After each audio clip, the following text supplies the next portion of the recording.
আমার নিজের মা, আমার আম্মা মাত্র ক্লাস 4 পর্যন্ত পড়ছে। মা নিজে বলছে কফুত প্রাইমারি স্কুলে ক্লাস 4 চতুর্থ শ্রেণী পইরা পঞ্চম শ্রেণীতে উঠছি। ওইটা মনে 2-4 মাস গেছে। এরপরেই তোর নানি একদিন বলছে আর স্কুলে যাইতে হবে না, তোমার বিয়া। আমরা বুঝিও না কিতা বিয়া। এই অবস্থায় বিয়ে দিয়ে দিছে। এই চতুর্থ শ্রেণী পড়া মা মক্তবে সামান্য কিছু পড়ছে আর স্কুলে পড়ছে এর দূরে ক্লাস 4।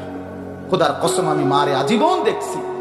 আমার আম্মা আজীবন মা আমার বাসায় আমি নিজ চোখে কত শতবার দেখছি। মা এই ভিক্ষা নিতে যে মহিলারা আইতো ভিক্ষার লেগে বেরিয়ে তাইলে মা সাইল দিত ঠিক, কিন্তু আগে কুদুর বয়াইতো 10টা মিনিট 5টা মিনিট মা এই ওযু নামাজ আল্লাহ খোদার কথা কিছু না কিছু বেডিরে কইয়া তারপরে চাউল দিত।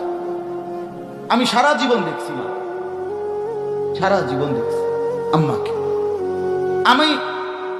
আমাদের বাসায় আমরা 5 ভাই 3 বোন।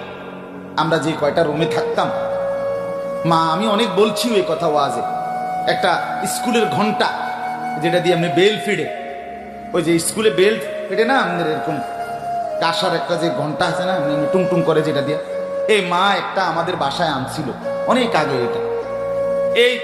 এই ঘন্টা এটা দিয়া মা ফজরের নামাজের ওয়াক্তে কসম আল্লাহ মা আমাদের প্রত্যেক ভাই বোনের রুমে রুমে গিয়া দরজার কাছে এরকম টুং টুং টুং টুং টুং করে বাজাই।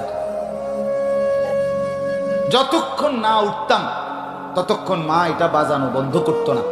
কত সময় গেছে মারে বলছি মা আমরা উঠতে লাইছি তো মা, এটা ফিডন বন্ধ করেন না। মা কইতো না ফুত হোতার থেকে তুমি কইছে উঠছি রি বুঝি আমি, বাইর লাইট ধরাও, বাইর হোক, দরজা খুলো। দরজা খুলে বাথরুমে যাওয়ার পরে মানে বের হওয়ার পরে কসম আল্লাহ তো মা থামছে। মা তার অঙ্গনে দিনের কাজ করছে।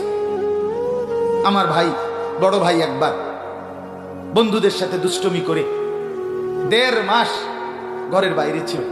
ওই কুমিল্লার থেকে ইন্ডিয়ার বর্ডারে সেদিক দিয়ে আঁটতে গেছে, ঘুরতে গেছে, ইন্ডিয়াতে কয়দিন ঘুরছে, ঘুরে গেলে মা 1.5 মাসের মতো। মা বলছে কসম, মা নিজে বলছে ফুত আমি 1.5 মাস টানা, আমার ছেলে যখন পড়া বন্ধ করে দিছে মাদ্রাসা, আমি 1.5 মাস কোনোদিন আর রাত্রে ঘুমাই নাই। সারা রাত সেজদায় করে আমার আল্লাহর কাছে কাঁদছি যে মাওলা আমার প্রথম সন্তান যদি নষ্ট হয়ে যায় আমার পরবর্তী বংশধর তো শেষ হয়ে যাবে। 1.5 মাস পরে ফুত আমার মা বলছে আবার ফিরাইসা, সে বলছে মা আমি বাড়ির থেকে দূরে মাদ্রাসায় পড়ব। তো মা বলছে কোথায় পড়বি? বলছে নোয়াখালী লক্ষ্মীপুর টুমচর মাদ্রাসা। সেই যে গেছে 9 বছর এক টানা ওই মাদ্রাসায় পড়া শেষ করে বাড়িতে ফিরছে।